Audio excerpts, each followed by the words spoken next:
everyone. Welcome to Conspirituality. I'm Derek Barris. I'm Matthew Remski. I'm Julian Walker. And you can stay up to date with us on all of our social media channels, which includes Facebook, YouTube, Instagram at Conspirituality Pod.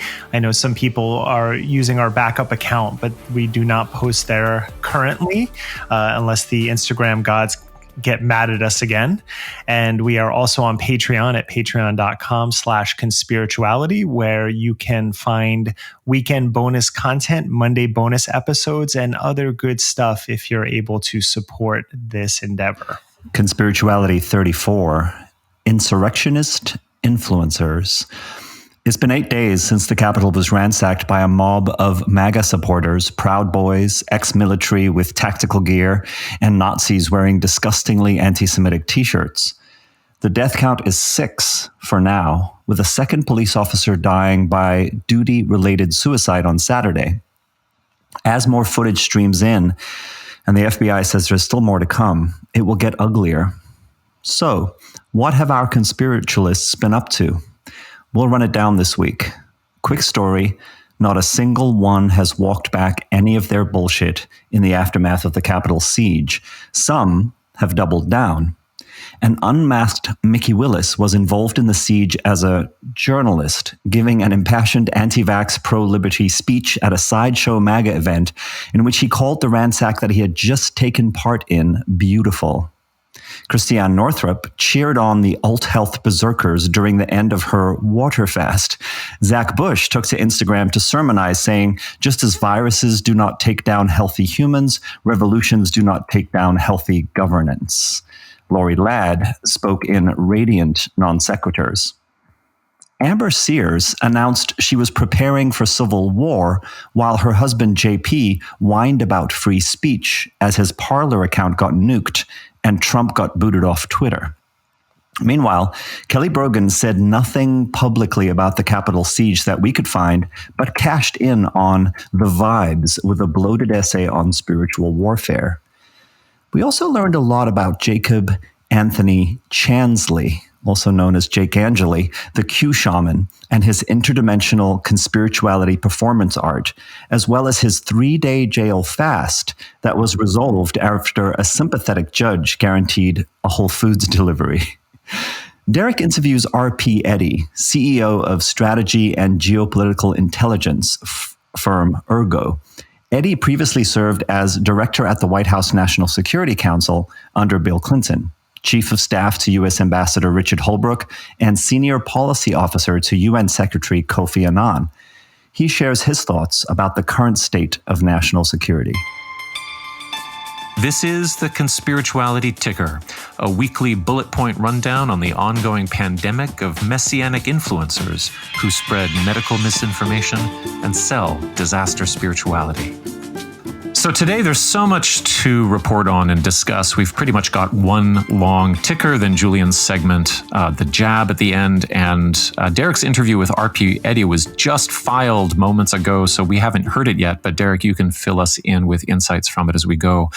In brief, an intense amount of fallout, as is to be expected. The death count now at 6, with the death by suicide of a Capitol Police officer on Saturday.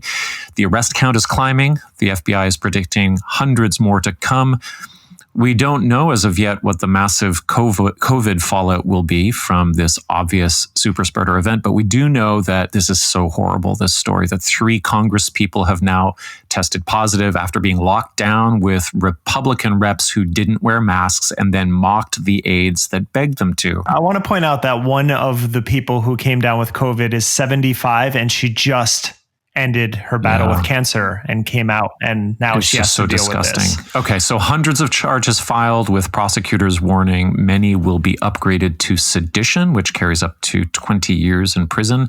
Among arrestees were the Camp Auschwitz grizzly guy, the lectern dude. He's not JP Sears, but they've actually met for a photo op at some point recently, probably because of the resemblance.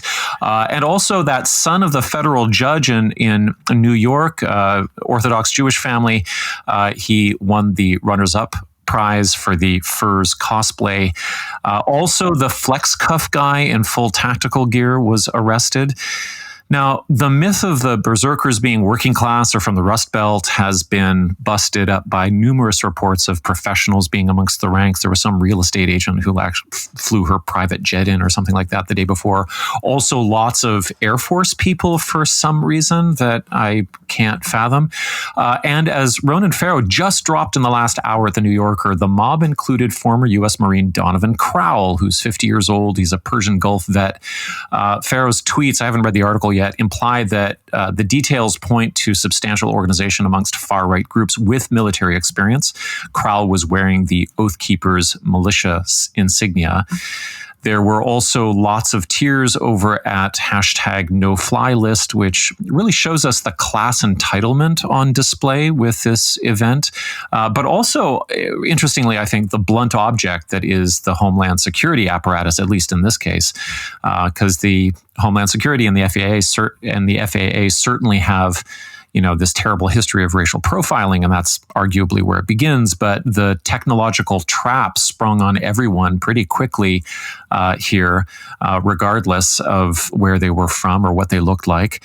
And of course, this is in contrast to the absolute lack of preparation on the Capitol and how much that indicates that white supremacy is running the show when it comes to how the country deals with protesting. RP Eddy gives some interesting, I wanted to talk to him. I've interviewed him in the past, and I wanted to talk to him because he's worked at the highest levels of national security under a number of administrations. And he gives some interesting views. I really wanted to chat with someone who doesn't have the same necessary belief systems as we do in these things. And he gave some insights into why he thinks that there was so much restraint, and he hopes that it doesn't therefore swing back into more violence for the next encounter, which is definitely a possibility. Right. Well, it'd be interesting to hear that. So planning wise, like how did this come to be? Basically, everyone who I follow who works in disinformation reporting was on Twitter this week saying that they'd been screaming about an expected January 6th attack being openly discussed on Parler and Gab for months. There are reports of the FBI forewarning the Capitol Police the day before, also of internal collusion amongst the Capitol Police. One congresswoman, Mikey Sherrill, who's a retired Navy helicopter pilot from North Jersey, is claiming that 3 Republican congresspeople were giving rioters reconnaissance tours on the 5th. Then, of course, we have Representative Boebert from Oregon tweeting out Pelosi's location from inside the chamber as it's going on. And this week I learned the term stochastic terrorism, which is basically, the definition of something that's chaotic and poorly planned or planned in sort of disparate, patterns with many actors with potentially competing goals, and also a kind of plausible deniability from the top. So I'm sure we'll be hearing more about that. Now the National Guard is camped out throughout the Capitol complex, and vehicle traffic is closed on all approaches to the Hill. And all Airbnb canceled all reservations in DC for the next week. Pretty devastating move, I'd imagine. I mean, that's got to be hundreds and hundreds of because the Airbnb market in DC is huge, and I'm sure it would be packed for inauguration, and everybody would be caught up in that sweep, right? People who wanted to attend because they wanted to watch the inauguration as well, I imagine. Absolutely, but given the time, I'm sure that people who were there to support Biden will understand. Absolutely. I wanted to add one thing there too with regard to those tours of the Capitol. I mean, that appears to be even more irregular than we might think, because they haven't been doing tours at the Capitol because of COVID. Right. So then suddenly on the day before, you have these groups traipsing through. So intelligence services have also warned of violence in all or at all 50 state capitals over this coming weekend. But I have seen reports that the Proud Boys have circulated an internal memo advising that they should stand down. Who knows, though? Also, shout out to the Proud Boys founder, Gavin McGuinness, a fellow Canadian. I hope you're in deep, deep trouble. We have to understand, I think, that to the extent that QAnon and conspirituality are driving forces, that these days leading up to the 20th present an existential moment for the movement, and it's because they believed that Trump had sent them to the Capitol to be the storm in this last incursion. And so those guys with the flex cuffs really were going to carry out the mass execution of deep state officials. And I was listening to the Chapo Trap House guys who made a lot of hay out of the ineffectual LARPing nature of it all, that this was an insurrection undertaken for the selfies. But one reason the mob have now totally incriminated themselves by having left their data on while quote unquote storming and presumably filming themselves smearing shit on the walls is that they were also waiting for more instructions via Trump's Twitter account. And that's why Jack Dorsey turned off that account years too late. And I think it's also why we both should pay attention to, but also shouldn't pay too much attention to, or at least smart attention to, Jacob Anthony Chansley, the Q-shaman. He's obviously a cartoon mascot, distraction type person, but he also represents the kind of psychedelic tip of the spear for an extremely dangerous and militarized network of groups who, as we've already seen, are going to be totally willing to throw him under the bus, with MAGA people instantly disavowing him as an Antifa plant. And then, of course, he's put on blast by the craven hypocrite Alex Jones. And Julian, you were going to tell us about that. Alex Jones has had enough. Now, it turns out hell hath no fury like an unhinged conspiracy theorist who's had his government-controlled tornado thunder stolen. Alex Jones is the infamous right-wing radio host, I'm sure familiar to a lot of listeners, and Infowars disseminator, whom the New York Times dubbed America's leading conspiracy theorist. He was instrumental in popularizing the Pizzagate debacle that prefigures QAnon, and the idea that Sandy Hook was staged using crisis actors. Yeah.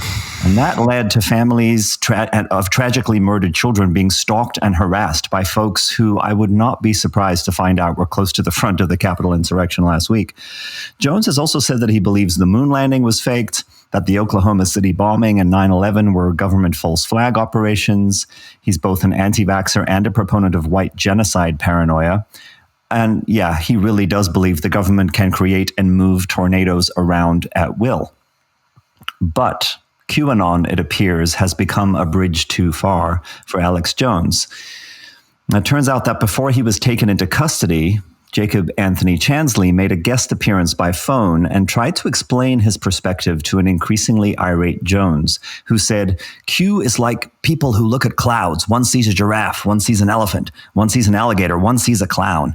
He refers to the now famous buffalo-horned domestic terrorist as Jake the Barbarian and a Q wizard, while challenging him to explain, if Q knows everything, what is going to happen to Trump. Listen, dude, shamanism is the oldest religion in the world. They use singing, drumming, dancing, and they use elaborate, dress, the headdress, the face paint. And you saw how it ended up for everybody. Evil spirits to change the quantum realm through sound, through electromagnetic activity. And I understand magical powers.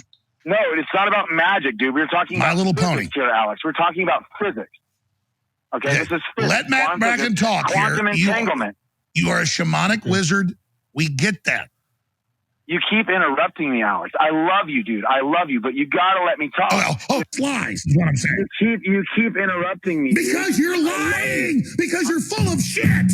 That's why. Because every goddamn thing out of you people's mouths doesn't come true. And it's always, there's energy, and now we're done with Trump. You said he was the Messiah. You said he was invincible. You said it was all over. They were all going to Gitmo. Now, he's part of a larger thing of Q. I will not suffer your Q people after this. I knew what you were day one, and I know what you are now, and I'm sick of it. I'm sick of all these witches and warlocks and pumpkin popsums and everything. Oh, God. Sorry. Bye-bye, Q. I can't talk to you anymore. Jesus Christ. Yeah. That is, what a craven, hypocritical, all this says is that Alex Jones is a bigger bully than Jake Angeli ever could be, and I mean, incredible to hear this kind of. I can't stand it. I can't stand it because there's something about like say what we want about the Q-shaman. He does at least effect a consistent, if completely potpourried, brain melted belief system that he actually stands behind. He's actually, if he's LARPing, he believes it. He's committed, and there's nothing about that with Jones at all as a cultural figure. And you also have to realize that Angeli or Chansley is a fan of Jones. He says, "I love you." His worldview is probably heavily influenced by this man. And then you have your deity yelling down at you and hanging up on you. Not that he doesn't deserve it in some capacity, but the dissonance in Jones, it's really sad to watch what happens when somebody who has a level of power and an MLM that's working very well for him start to lose his revenue stream and his public media persona, which is what happened to Jones. I think bullying is really the perfect term for it. And, I would imagine that Jake shows up there thinking that it's going to go down very differently than it does. And for me, I see Jones being threatened and needing to deliver the smackdown. But there's another layer there that has to do with ridiculing and shaming, which, of course, the substance of which we might somewhat resonate with, but it's pretty gross. And it's absolutely projective because he presents this like utter self-own of his own inconsistencies, but now he has an excellent target that's very close to home for him that he can now distinguish himself from. And then, of course, somehow this goes viral and there's 2 million views on Twitter or something like that, as though Alex Jones is finally making sense. No, he's not. Alex Jones is capturing market share. Well, some of it too is people just love to see Alex Jones losing his shit, and he learned that a long time ago, that the more he goes over the top, the more views he gets. I just want to add here too, as a sort of a side note, there's a lot of talk about holding people accountable in different ways, and I'm certainly not suggesting that the New Age profiteers of the last decade or two should be held accountable for the Capitol insurrection. But I will say that a lot of this very, very familiar language around how quantum physics is related to shamanism and how it has effects on the outside world. This is that taken to its logical conclusion by someone, who's clearly gotten very swept up in his own mythology. Right. And shamanism isn't a religion. It's a function of many societies in previous times. Well, current as well. Yeah, but the term was given specific to northern Russia and the Siberian. But it is a phenomenon. But this is like saying that Hinduism is an ancient religion. It is absolutely not. It's a modern it's a modern branding, and it really, for lack of better terms, from Europeans not knowing how to classify things.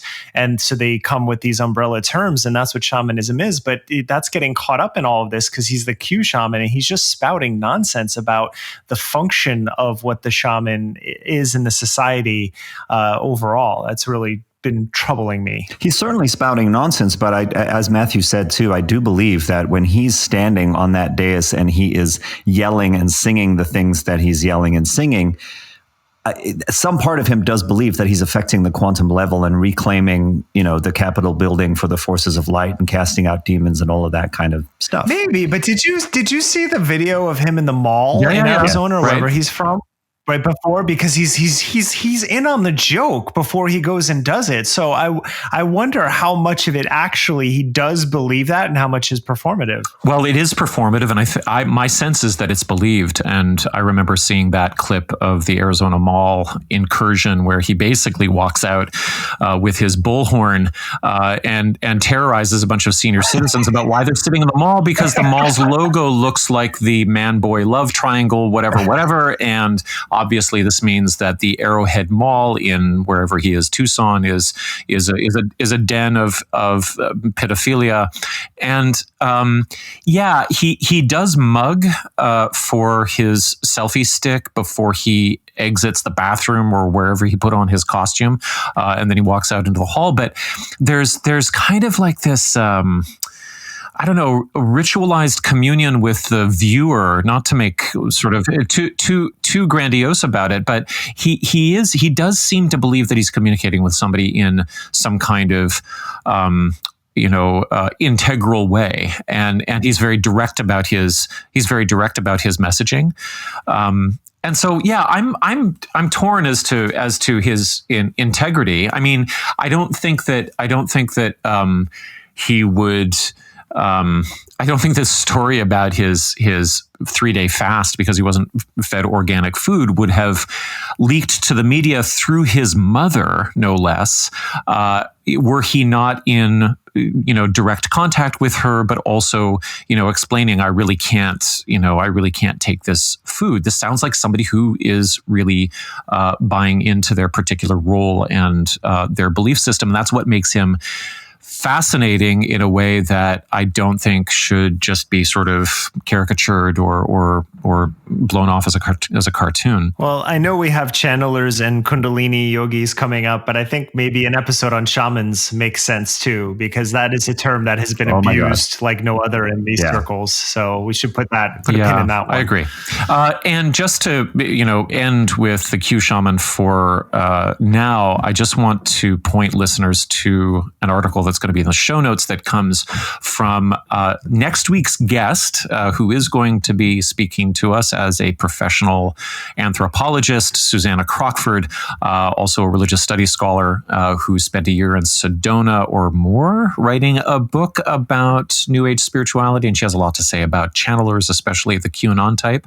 And she wrote a great piece for Religious Dispatches that I'll just quote from here. She writes, in the hour-long podcast episode that Chansley appears on. Now, one thing that isn't clear yet is that he's left a substantial body of work behind him. There's a library of Q-shaman materials under various names. In this podcast episode, he goes by the name of Yellowstone Wolf, and the episode or the podcast is with a UFO disclosure type promoter, and he discusses his self-published book, which is written under yet another name, which is Lone Wolf, and his experiences with extraterrestrials and UFOs, psychedelic use and the purpose of meditation and raising consciousness. He goes through the gamut of New Age themes, fractal energy, frequencies, solar cycles, personal ascension leading to galactic ascension, chakras, the universe, light codes, overcoming negative emotion, 100th Monkey Collective, the flower of life and sacred geometry, the divine is within, be your own guru, astrology, and so on. He advertises his now defunct website, Starseed Academy MySpace, and promotes LifeWave patches and multi-level marketing scheme that he claims cured his father of cancer and liver disease. So we have this amazing archetype of basically every influence and possible sort of mechanism of self-promotion and self-examination all collapsing into one figure here. And I think he's going to provide a lot of insight as this kind of, as I said, the psychedelic tip of the spear for QAnon and conspirituality. And also, like, reading this paragraph, what occurred to me was how flexible and nimble this spirituality is, that with all of these influences, this is not a person who can really become an apostate. And that's what makes it particularly jarring to hear him get reamed out by Alex Jones, because, somehow I think this is somebody who's used to, whenever he encounters resistance, he'll say, oh, well, according to chakra theory or according to this brand of turmeric or whatever, this question can be answered. And so it's almost like I see him bringing a generative approach to New Age spirituality, where Alex Jones wants to basically have the entire buffet, but pick and choose according to who's in power and who isn't. Reading that quote, what jumped out at me when I was studying religion in college, there are a few books that I read because I was very pulled into the theory of everything idea. And I read 2 books by Helena Blavatsky, and I read a book by Manly P. Hall. And listening to that paragraph, this is straight up from Theosophy. Right. So it's recombinant, it's buffet style. How can you actually stray? But also, how could you measure success? in your spiritual path. It's really interesting. Yeah, I mean, this is something that I talked about this week on Instagram. Reality always calls your bluff. So I think with so many of these more cultish, prophetic kind of groups, if the ideology is extrapolating itself into the outside world in terms of making predictions about the world or making claims that are testable, well, reality will call your bluff at some point, and hence the nimbleness that I think you're identifying here, right? That you got to keep pivoting and morphing. I want to talk about the Capitol again.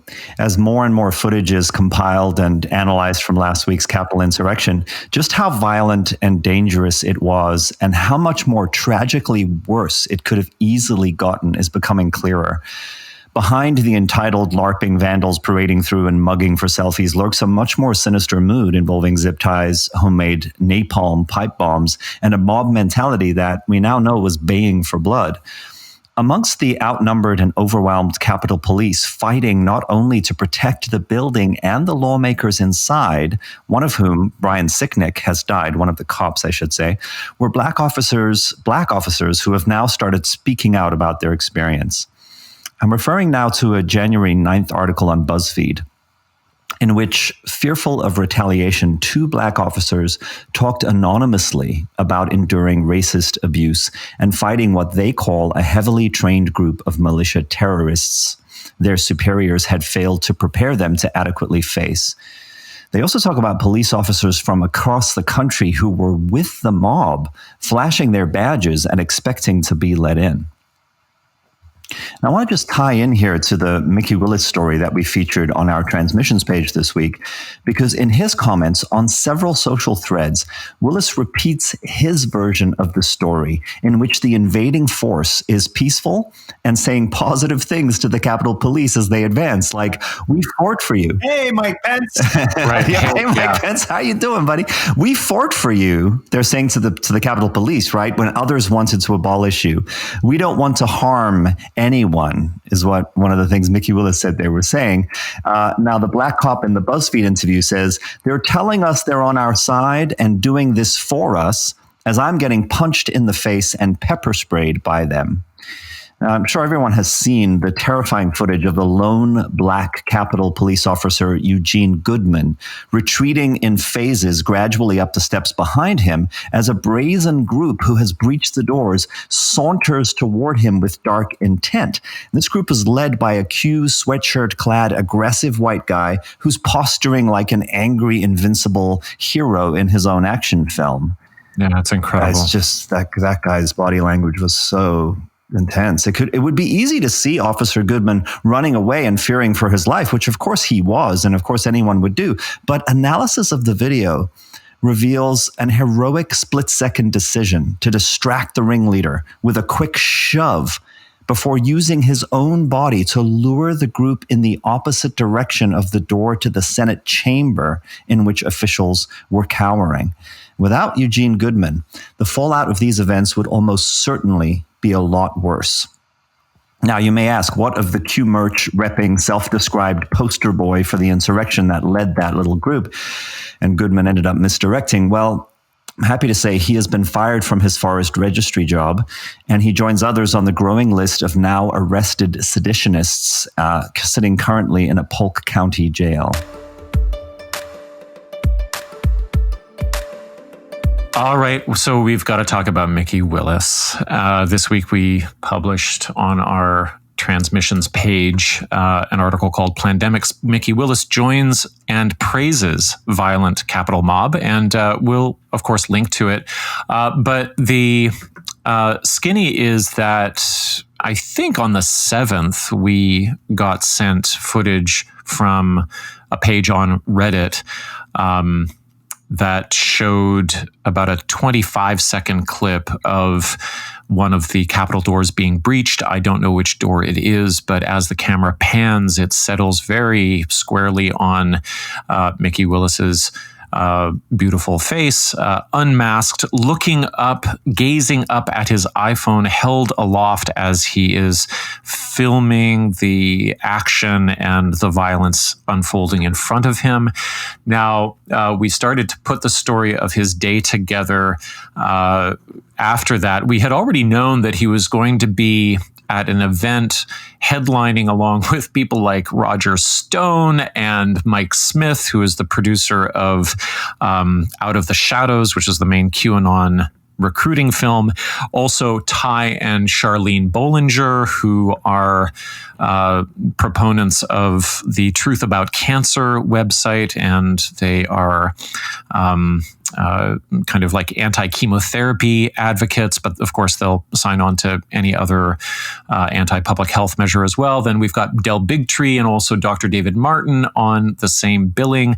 And there's Mickey Willis's face right on the placard in the bottom left-hand corner. And so he was scheduled to speak at this event. We've got the URLs and everything. They're still live. And he then appeared at this poorly attended event. Maybe, I think that it's in front of the White House. Is that correct? And the White House is about a full mile from the Capitol. Am I right about that? No, I think it was right around this corner. I mean, you can hear during his speech the sirens. Right. Okay. So we're not sure on the actual location. Right. Well, he does mention that he's out of breath as he takes the stage because he just took part in this. I think he calls it an incident, but he describes how the human organism is rising up, and it's a beautiful thing to see, and it has nothing to do with partisanship. Yeah, and so then, of course, he takes to Facebook as this gets further and further more broadcast, including he makes the New York Times riot reel, where he is seen giving a kind of auto commentary into his iPhone as the violence surges behind him. Well, not only that, he's also talking about how he's just been sprayed in the eyes, right? So he's the hero and the victim. Right. There's a lot of pepper spray that he's been hit with. I think my understanding is that if you're actually hit with pepper spray, you do not walk around the corner and give a speech. I think that you're probably out for the count, and that's why the Portland protesters and everybody else in actual Antifa puts out milk and bottled water that, of course, the cops come around and trash before they can get to them. Is the milk organic? The milk does not have to be organic, but Mickey then takes to Facebook to explain himself. That does not go very well. And then he actually came onto our page and gave a little self-justification, which also did not go very well. So you've got all of the links for that, but yeah, I mean, the questions for me are, will this matter to his upcoming projects, which he says in a video from December that we unearthed today or yesterday that, he's been involved with actually making stuff with and for Lynn Wood, who's Trump's QAnon lawyer. Is it going to matter to his pandemic customers? Is this going to, who knows? I mean, my experience with accountability in all of these circles is that it just doesn't exist. Well, it'll probably improve his profile. It might. I did reach out to a very good friend of the pod, Jamie Baker, who for some resources on whether or not his circumstance, given the fact that he gave a speech featuring positive rhetoric around the ransacking as it was going on, whether that would constitute incitement. And she sent me a resource that we'll provide to you in the show notes from the ACLU that shows that the statutes for incitement are actually really, really high, the thresholds for proof. So probably not. Probably not. But I also wanted to just, for those of you who have the spoons to get through it, maybe we should put in the timestamp for this. But there's at one point in his speech where he goes full on soppy, and he talks about his children who I guess are presumably at home, and he seems to break down in tears and talk about how they deserve the childhood that he had, where he was allowed to ride his bike. I'm not quite sure what's going on with that, but he also talked about they don't deserve to be poisoned and so on. So, but I had this moment where I was watching and I was like, even a propagandist who is like a demonstrable liar and obviously incredibly self-involved, such as to make himself the center of the action at a ransacking that he will, not really be hurt by. Even somebody like that who has two children is somebody who has two children, and so there was this. I'm like, I'm watching these crocodile tears, or at least that's what they seem to be for me, because I can't believe anything else the guy says. And he's talking about his children, and I know that yes, the children are real. I've seen them in films, and I don't know. It's extremely emotionally confusing for me to think about the children wrapped up in this stuff and how they are both instrumentalized by people. I mean, even we see this in JP and Amber Sears rocking their baby as they make transphobic comments and whine about authoritarianism. The children are the sort of paradoxical focus point of everybody's passions, but they're also completely ignored with regard to, I don't know, ethics and supportive relationship and what would actually make for a reasonable world to live in. I also want to point out that this back and forth with Willis is one of the most frustrating. And we've shared a lot of videos and articles and different things he said. But the reason is because he's always just speaking to the crowd he's in front of. So he recently had a phone conversation with a friend where he expressed that he wanted to create a video showing left and right coming together. And he wanted to use this person as an example of that. But if you listen to his interview with Mike Adams, at one point, it's about 12 minutes in, he says the left hates the truth.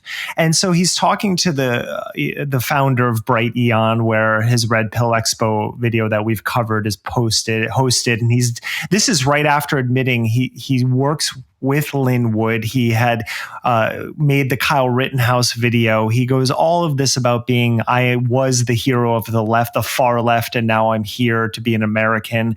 But then he says stuff like that. And it's kind of tiring tracking all of it. But the broader point I'm making is if you trust anything he says, it's just going to immediately become something else depending on the audience that he's in front of. Which is exactly why when a number of listeners, I think with really good intentions and helpfully suggested that, well, maybe we should interview him because he's shown up on our Facebook feed to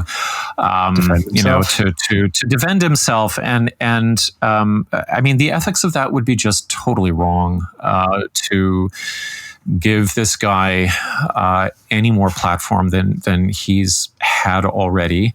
I mean, I think that the elephant in the room with the people that we actually speak about is that to the extent that there are now, an average of 4,000 COVID deaths per day in the US, something like 250,000 infections, new cases. 1 in 3 people in Los Angeles now are believed to have had COVID over the last year. I don't know about you guys, but I feel like we often stay a little bit to the lighter side of the real implications of not just I'm not talking about the militarized language or the Sasha Stone stuff, but to promote anti-science attitudes and vaccine hesitancy during such a critical moment is like murderous. It's more and more dawning on me. I'm not thinking about these people I do want to understand them. I do want to take their views seriously, but the actual impacts of what they're doing, it's grave. It's really grave. The number of people who got confused by pandemic can translate into a death count. And so when we say, okay, in good faith, let's try to sort it out so that we can have some kind of can't we all get along moment on Facebook Live with Mickey Willis, is just like, no, there's no way. Yeah, I wanted to say too, in all of his self-defense, one of the things he repeated on multiple threads is he when he signed up to speak at that sideshow, it was called something else. And then they changed the name.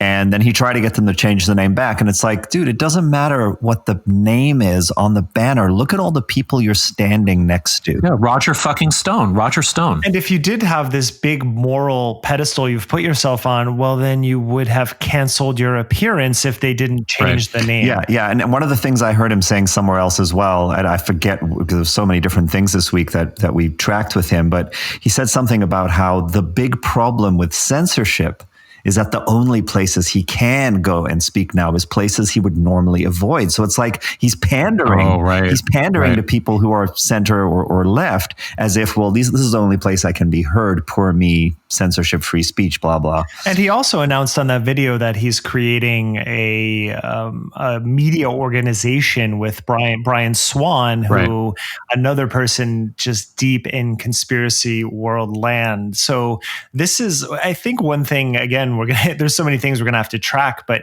now that Jack Dorsey has said that he's going to work on a more open source sort of social media platform more akin to Bitcoin mining, which I am personally a fan of. But the thing about Bitcoin mining is that you're not, there's no moral compass there. There's nothing. It's just purely a means of transfer of economies.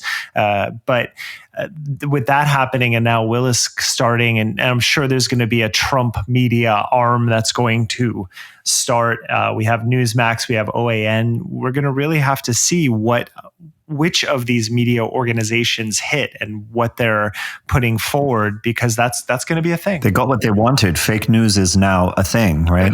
Just one more thing on Willis, which is that what sticks in my brain especially about the still that is screen capped from the Reddit video of him without a mask, gazing up into the screen of his iPhone so that he can get a good shot of people muscling their way past the Capitol Police, is that where he seems to want to place his virtue is in the capacity for neutral observation and a kind of almost Buddhist radiant, I don't know, like his both sidesism is tinged with a kind of spiritual equanimity and a piety that I think is really, disingenuous and ridiculous, but I think it's really, really compelling for those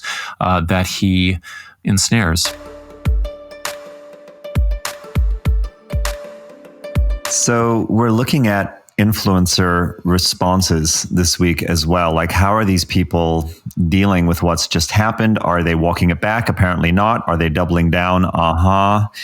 What are they doing? Christiane Northrup appeared a couple days ago in one of her IGTV videos wearing a small sheriff's star affixed to her deep purple zip-up velour hoodie, signaling thus her solidarity with militia groups right in the aftermath of the Capitol being stormed.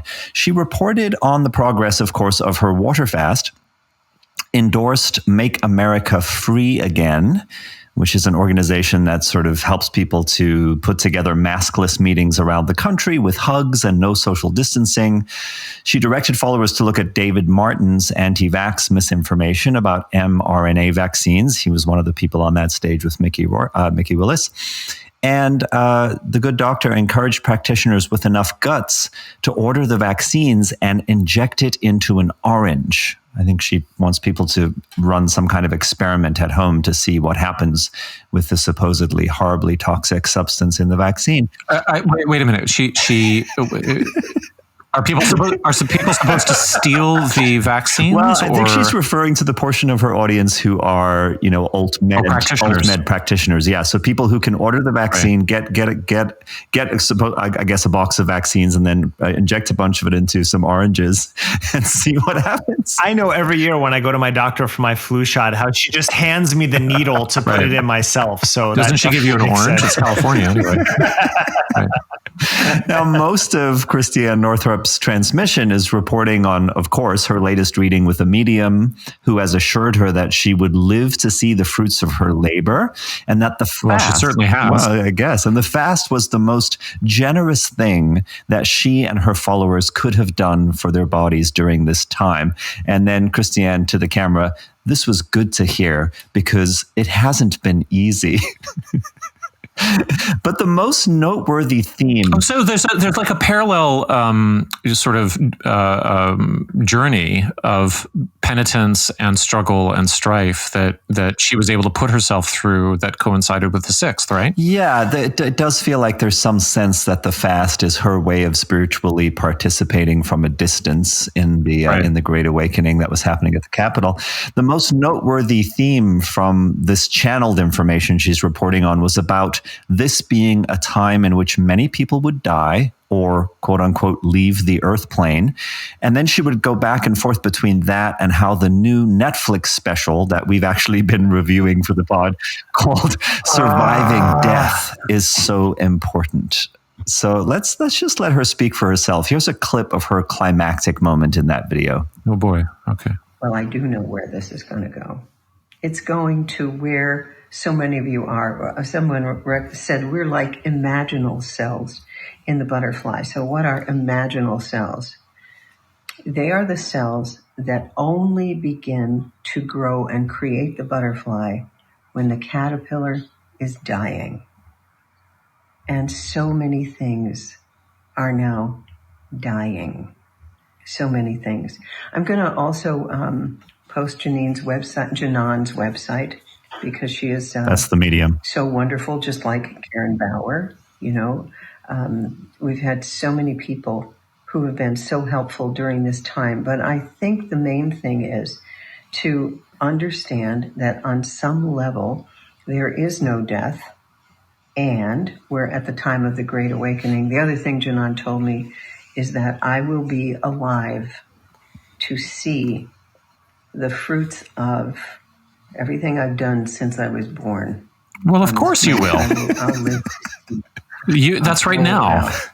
And of course, every single one of you is part of that. That's called looking in the mirror, like today. Like if I look in the mirror, if I go into my bathroom right now and I look at my face, I'm like, yeah, that's everything I've ever done. That, but you are the youngest that you will ever be right now. Oh my God, it's so deep. That's incredible. Well, I think she's also implying that she will, that whatever is going on in the Great Awakening right now, that the Capitol insurrection is sort of part of, she will live to see it all finding its resolution as we enter 5th dimensional light worker reality.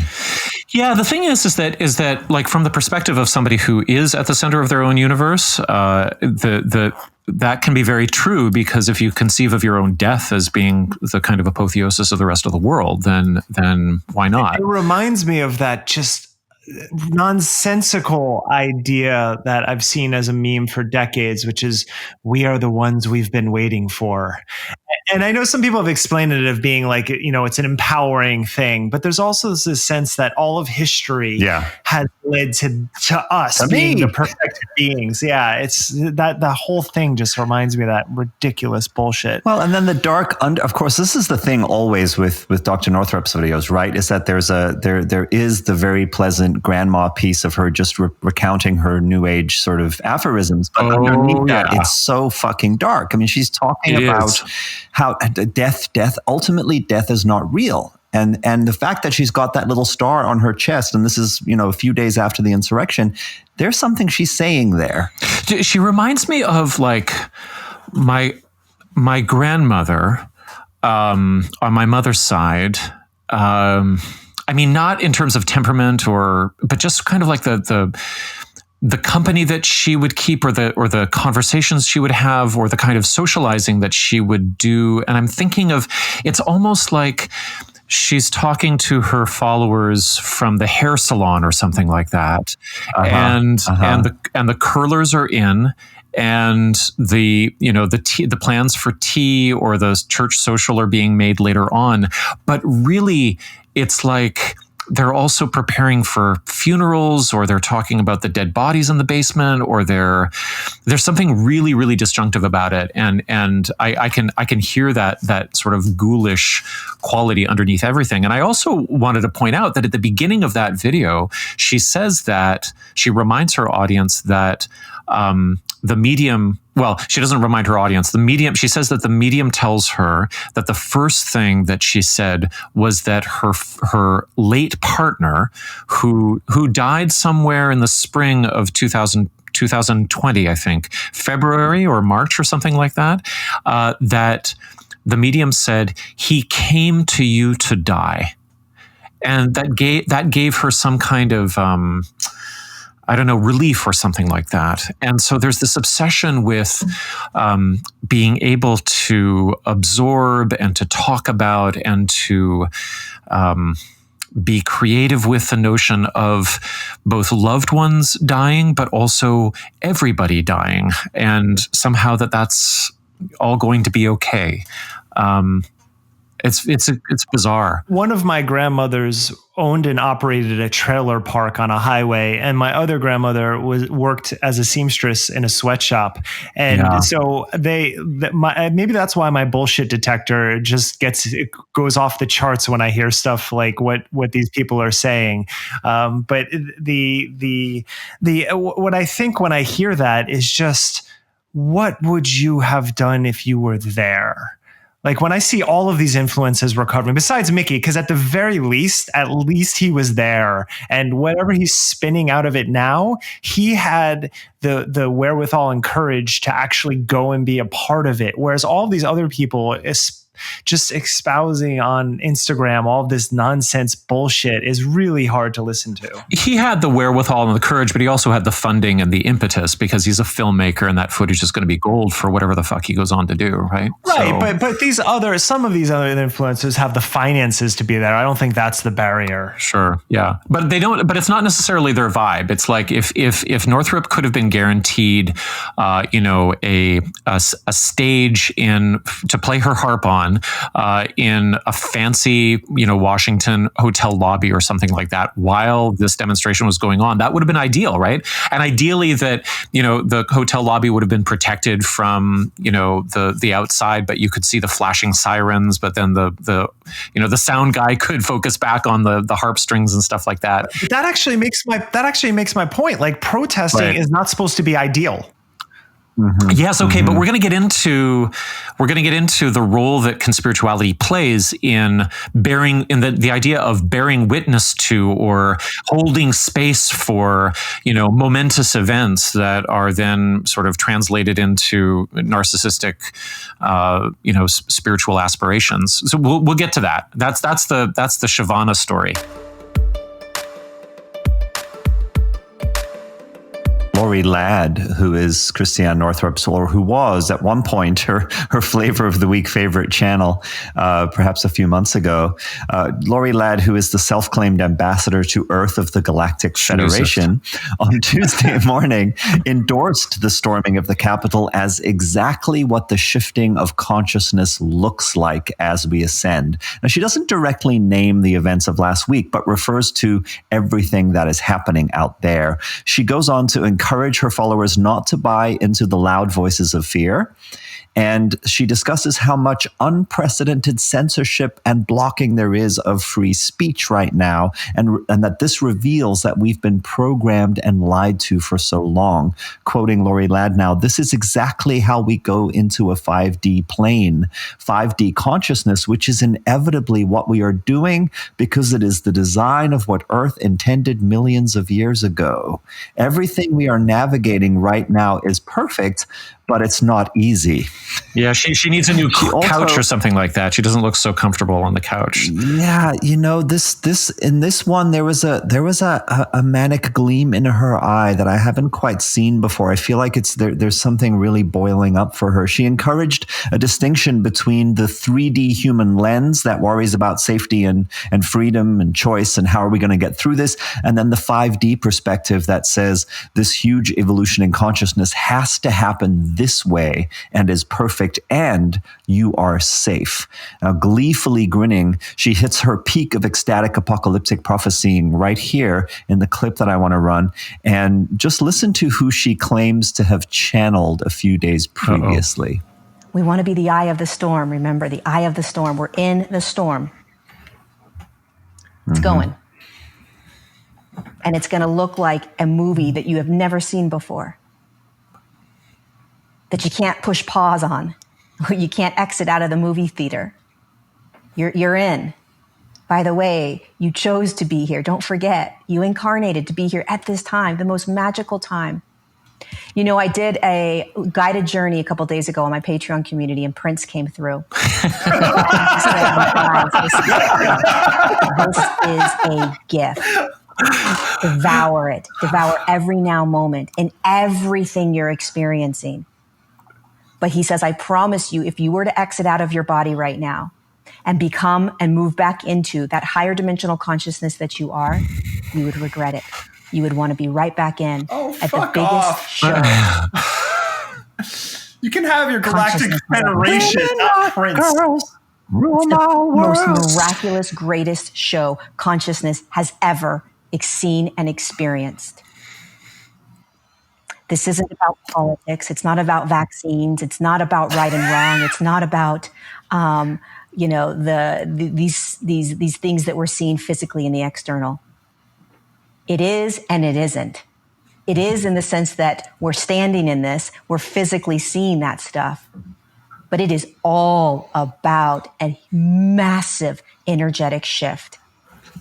And so what we are battling is energy. It's an energetic pull of lower consciousness or darkness, whatever you want to call it. Darkness is only consciousness that is in a lower frequency that hasn't shifted into more light. So it moves out of the shadow. Right.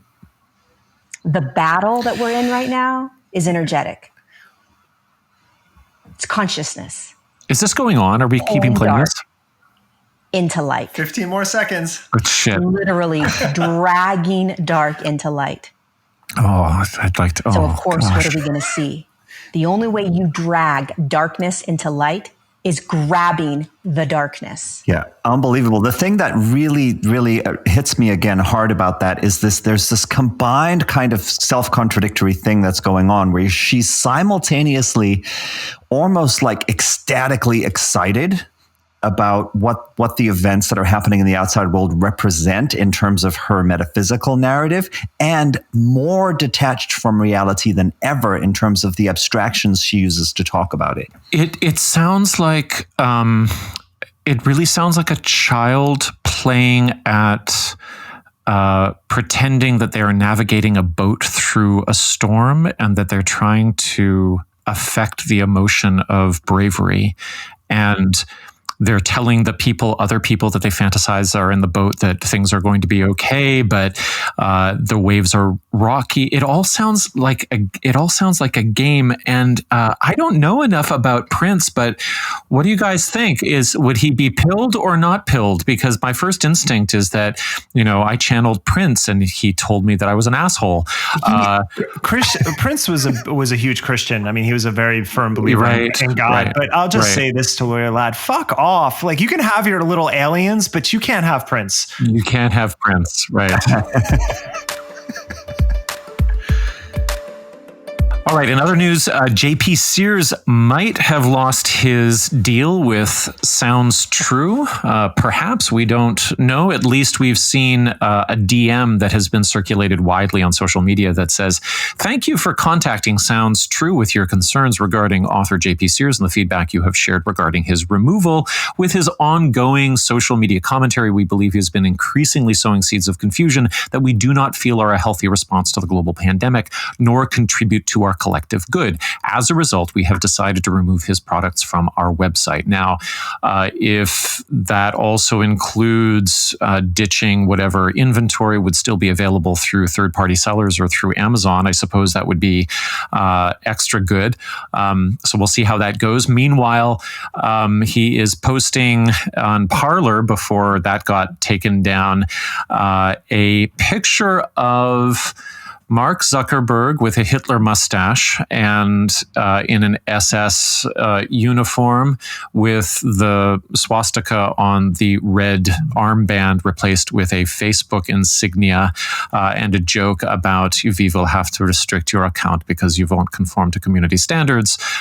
So a lot of whining about and of course, anti-Semitic whining about free speech and censorship, which is nonsensical because, of course, he can continue speaking in his bathroom. And I was going to do a longer piece this week, and I know we wanted to focus on the influencers. I just want to say it's just such a ridiculous argument.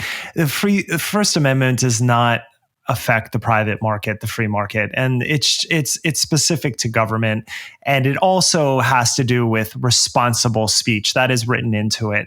So this whole argument that he's putting forward and the other ones is nonsense on the face. Now, his beloved wife, Amber Sears, published an Instagram story that says, I'm very concerned for our democracy. I believe this election was stolen and all future elections are compromised.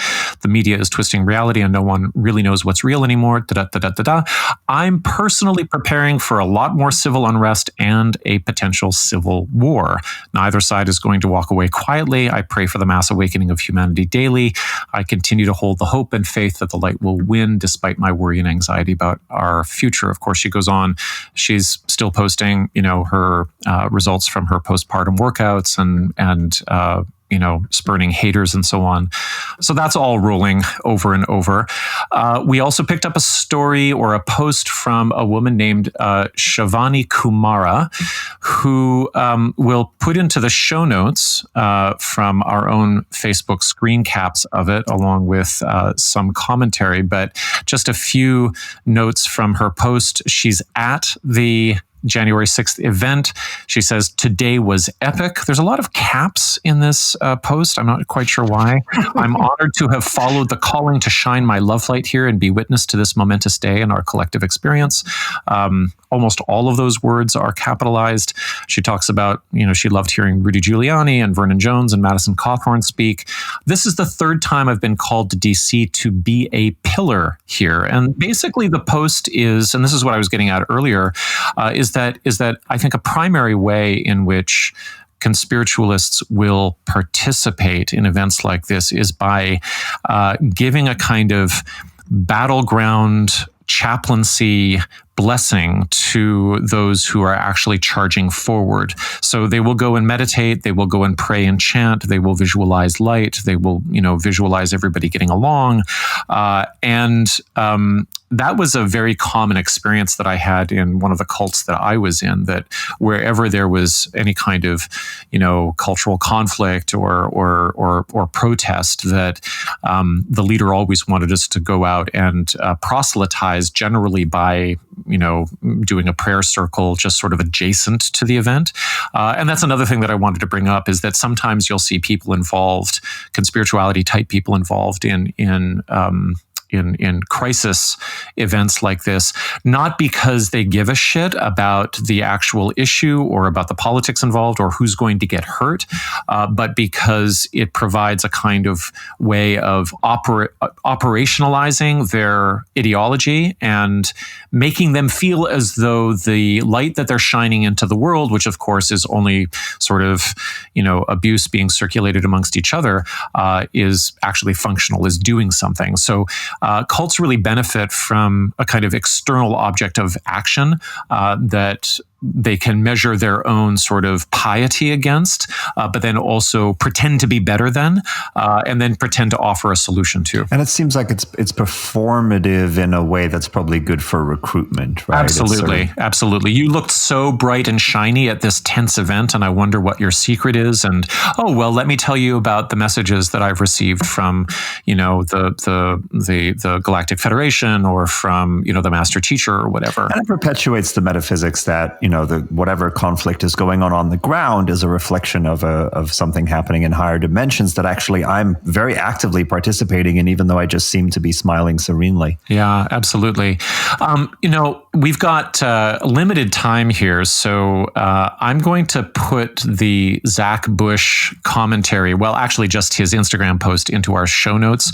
The key note here is that his sort of armchair, or actually, I guess, podium sermonizing from afar was published to Instagram maybe the day after or the day of the Capitol ransack.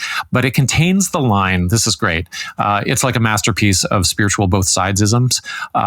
He says, just as viruses do not take down healthy humans, revolutions do not take down healthy governance. So he provides this reflection on the events at the Capitol, along with a provocative photo of the Capitol building itself, and basically gives this sermon from on high about how the organism of state is purging itself of necessary poisons, which is actually the promotion of the ransack narrative and politics. It pretends to be above the battleground, but there's no identification of, well, actually this was a carefully planned for weeks in advance, incited by one particular leader, and the lives of the political class are threatened all in one day. No, this is kind of this normal sort of purgative action where political violence is some sort of cleansing. Yeah, pretty disgusting. I wanted to spend the last little bit of time on an incredible essay published by Kelly Brogan to her blog. And this is not in reference to the insurrection at all, although she gets in on the vibe by naming the blog Health as Spiritual Warfare. So it's kind of amazing. Obviously, warfare, conflict is on everybody's mind. And Dr. Brogan just runs with it. So I've got a couple of graphs here. She begins with, have you had an experience recently of trying to share information with someone who, even if they engaged with a video or article of your choice, seemed completely impervious to it, like scientific facts and data did nothing to change their perspective, like scientific facts about terrain theory and the fact that COVID doesn't exist, right? Then she writes, we are entering a post-science world. And you're a big part of that, lady. It's getting so meta. It's getting so incredibly self-reflexive. It's like the postmodernity meter is just off the charts here. Anyway, she goes on, and like when wars were fought and blood was shed over seeming differences in religious doctrine, ideology, and faith, as though this isn't happening as she speaks, right? We are now in a spiritual war, and your body is the battlefield. What is being ushered in under the cover of a pandemic is the fulfillment of what it was initiated with Homeland Security under the cover of terrorist attacks.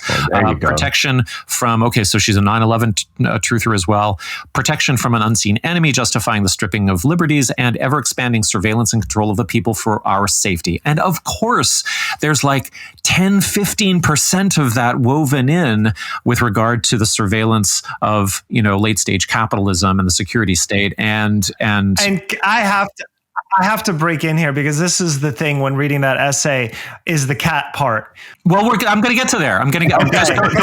I have things to say, but go ahead. Wait. Okay, so it's a very long essay, and one of the things that I wanted to point out is that I'm not going to compare it to. I know that Brogan is friends with Charles Eisenstein, and they both write very, very long essays, and I would say that just both would benefit so much from being on Slack with a couple of people and running drafts by each other, and because this one, Dr. Brogan, you really should have sat on for a bit, because you begin to turn this scene of medical authoritarianism into this very personal argument or example of what's happening in her own home, but with her cats. So she spirals into this sort of self-criticism theme. She says, then there's our cats. These creatures have brought many, she loves her cats. They've taught me a lot, sovereign love, even the ethics of animal consumption. I don't know if she was thinking about eating the cats or not eating the cats. I don't know. But she says, recently, my cats started itching a lot. I tried the quote unquote natural stuff, including essential oils and diatomaceous earth, and it didn't quote unquote work. When my kitty had a streak of blood on his fluffy white shin from scratching, something in me said, okay, this has to be dealt with. He's suffering. Oh, not the scratching for weeks on end? That didn't trigger it for you? No, it didn't. No. I know. Blood. No, just the blood. I know how to investigate the risks of a chemical. I've subjected just about every category of human medical preparations to this scrutiny. Red flag number one was that I chose not to do any meaningful research into the risks of the flea chemical when considering a single-dose insecticide to, quote, get rid of the fleas. I reasoned that my cats are fed an organic raw diet, have never been vaccinated, and are treated energetically by healers regularly, not to mention smothered with love by a family of 6. This is all being written during an insurrection, evidently, right? Like, this is what is going through the doctor's brain is, and not only like, it's not only that there's a good portion of especially women's alt health is centered in shame and self-criticism, but now that's going to be like, now we have to add cats into the mix and shame about whether or not we're going to give them flea chemicals. Anyway, so she talks about how this violates all of her reasons. She catches herself, though. And, she talks about this behavior of wanting to go towards the flea medication and how the costs of that behavior include, but are not limited to, loss of integrity around my committed beliefs and degradation of my word. The ongoing energetic maintenance of the secret. She talks about how she hides the decision to apply the flea chemical to the cat from her children, and that means that she's shamefully keeping a secret that is out of integrity or alignment with her beliefs about natural health. I just have to say that the heroic confession that's going on incredible. Here makes me feel such empathy for her. It's so tortured. I mean, it humanizes her. I know we're getting to something, the part that blew my mind the most, but I have to say this. Fuck people who don't know how to take care of cats and expect them to be their little fucking things they can carry in their purse. And I don't know if that's her, but I will say this. I've had my cat right behind me right now is almost 21 years old. He's been vaccinated every year. He's gotten flea medication. He's eaten shit food and he's eaten good food. and he sleeps on my shoulder every single night. And the average that's why he's alive, Derek, because you have shamanic powers. You're like an energy guy. We have 3 cats and they're all insane, but we bring them to the fucking doctor because the average lifespan of a cat who's feral that does not have family is 2 years. 2 years. The average lifespan of a domesticated cat is 15 to 20 years, depending on breed. So that's unnatural. I am sorry. So this totally unnatural. And to compare that to her children, and then where it gets to. Go ahead. Wait. Yeah, we're coming up to it. Okay, so anyway, so there's all these sins that she's committing in considering to use the flea medication, and then she says, but what does it mean for me to protect my cats if not with pharmaceuticals? Well, they are kittens, they are babies, and the presence of these fleas could represent some physiological terrain susceptibility. It could represent an energetic expression of needing more time in the dark, which would make sense considering we just merged families and now they have 4 children's hands all over them. Or it could mean something spiritual. To me, the energy of fleas or lice or parasites on a dependent animal can be seen through the archetypal lens of the human child predator, the abuser, molester, victimizer. My kitties were being violated under my roof, if you will. And instead of supporting them and truly resolving the violation, I turned towards another abusive system, the chemical industry, for help. The very system that enculturates those doubts in me that I actually can't do it. I believe that there is a time and place for a firm and clear, no, you are not welcome here. when an adult's hand is reaching for a child's genitals, I should have done a trigger warning here. This is so weird. It's not the time for compassion. It's the time for a boundary. And so I do believe that in the meditative space, I can create that boundary of protection from invasive predators for my children and my pets. And so? And my pets. How does and Right. so? I can use visualization. I can use Qigong. I can work to create that energetic boundary around their bodies. I can also put my intention, faith, and attention towards this challenge. I can brush them and tend to them while working to establish a harmonious correction of this imbalance.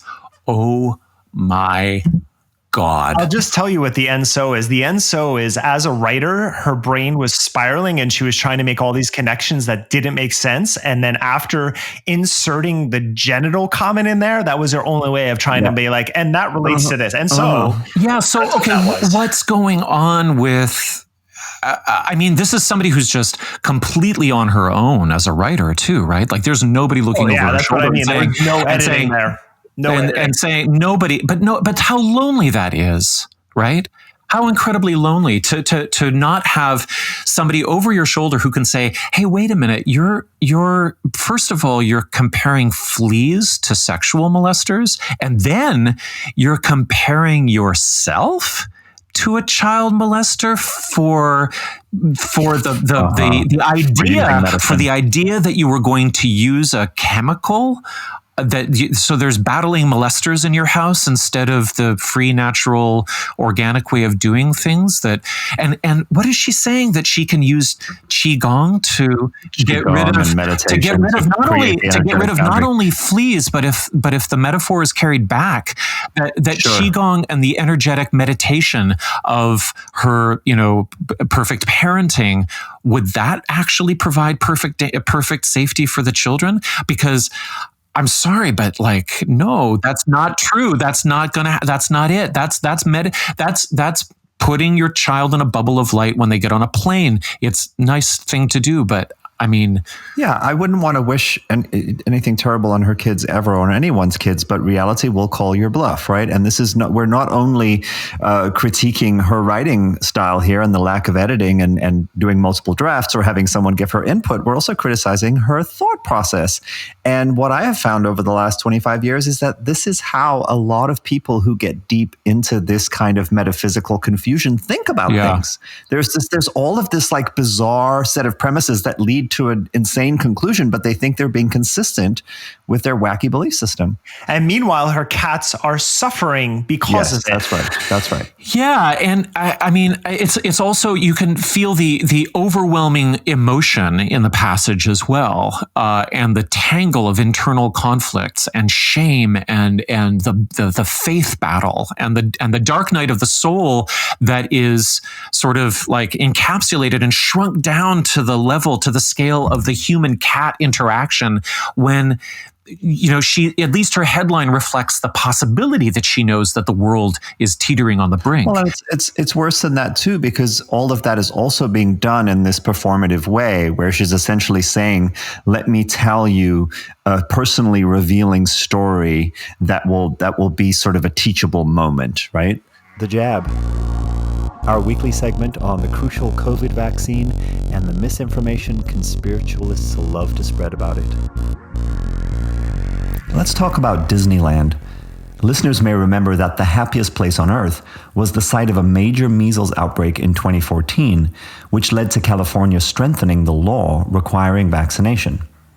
Measles was considered eradicated in the US in 2000, but it came roaring back due to the efforts of people like Robert F. Kennedy Jr.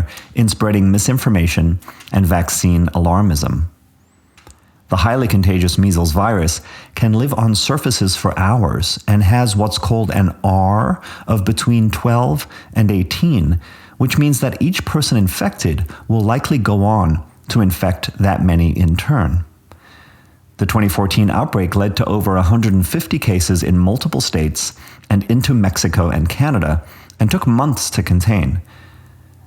Before the vaccine became available in 1963, measles killed on average 2.6 million people each year. Now, 2019 saw over 1,200 confirmed cases of measles in the US, and the CDC estimated that 89% of those cases were in unvaccinated children. That year, Disneyland also had an exposure event, which was thankfully nipped in the bud quite quickly. Nonetheless, that year's cases were at a 28-year high, the main reason being vaccine hesitancy. Now, as Los Angeles COVID cases rush to break 1 million, with over 13,000 deaths, the good news is that the stomping ground of Mickey Mouse and other iconic cartoon characters is set to become host to a massive vaccination site that will be able to deliver thousands of doses a day.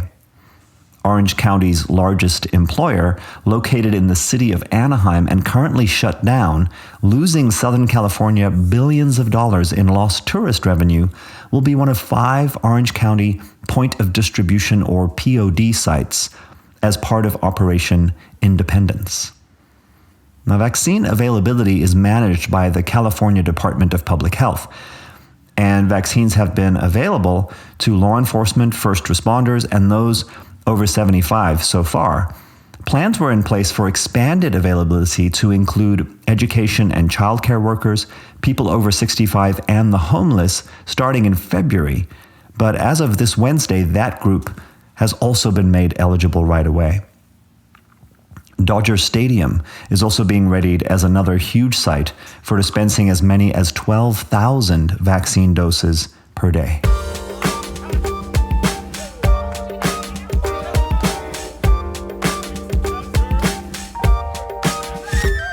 RP Eddy is the CEO of Ergo, one of the world's leading intelligence firms.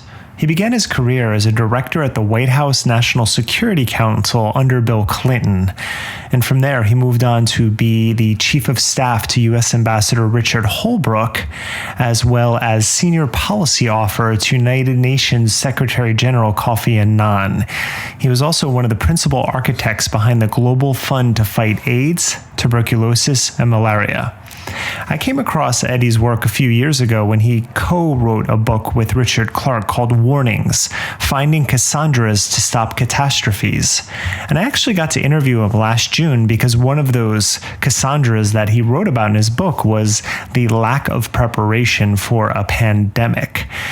So you can imagine all of the different vectors that we intersected at this time between pandemics and the riots. And I wanted to talk to him, and we happened to stay in touch. So I had some questions to ask him, how he felt about this past week in America, and perhaps most importantly to all of us, what he thinks about the coming week, the coming months, and the coming years ahead. Well, it's been a few months since we last talked during the pandemic at the very beginning, and there's been some things that are happening. There are a number of things I want to talk to you about, but let's start with something that I think is on a lot of people's minds, which is how much danger do you see this country being in over the next week leading to the inauguration? I was very concerned for a few days, and I'm concerned about something slightly non-obvious, but punchline, I don't think it ought to be too bad. Because we're now prepared, because we now see who the foe is, and because the police departments around the country are on high alert.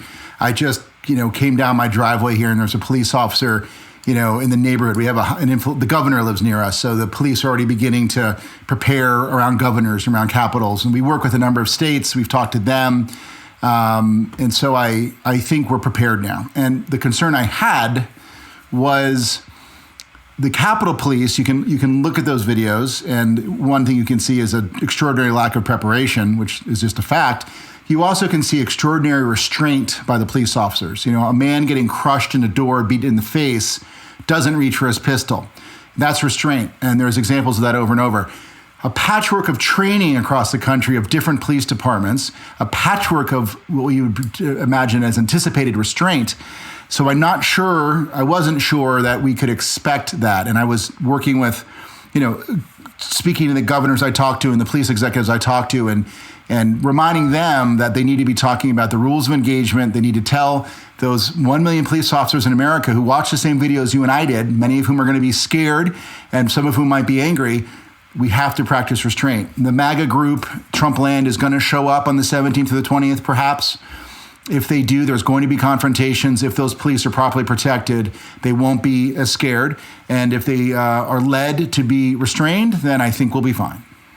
That's in this week, right? Not yeah. Well, yeah. Well, I want to get longer term, but do you think that the coming out and processing or persecuting some of these individuals, or prosecuting is the right word, for sedition is going to help people stay away from DC? Yeah. Yes, I think that enforce the law.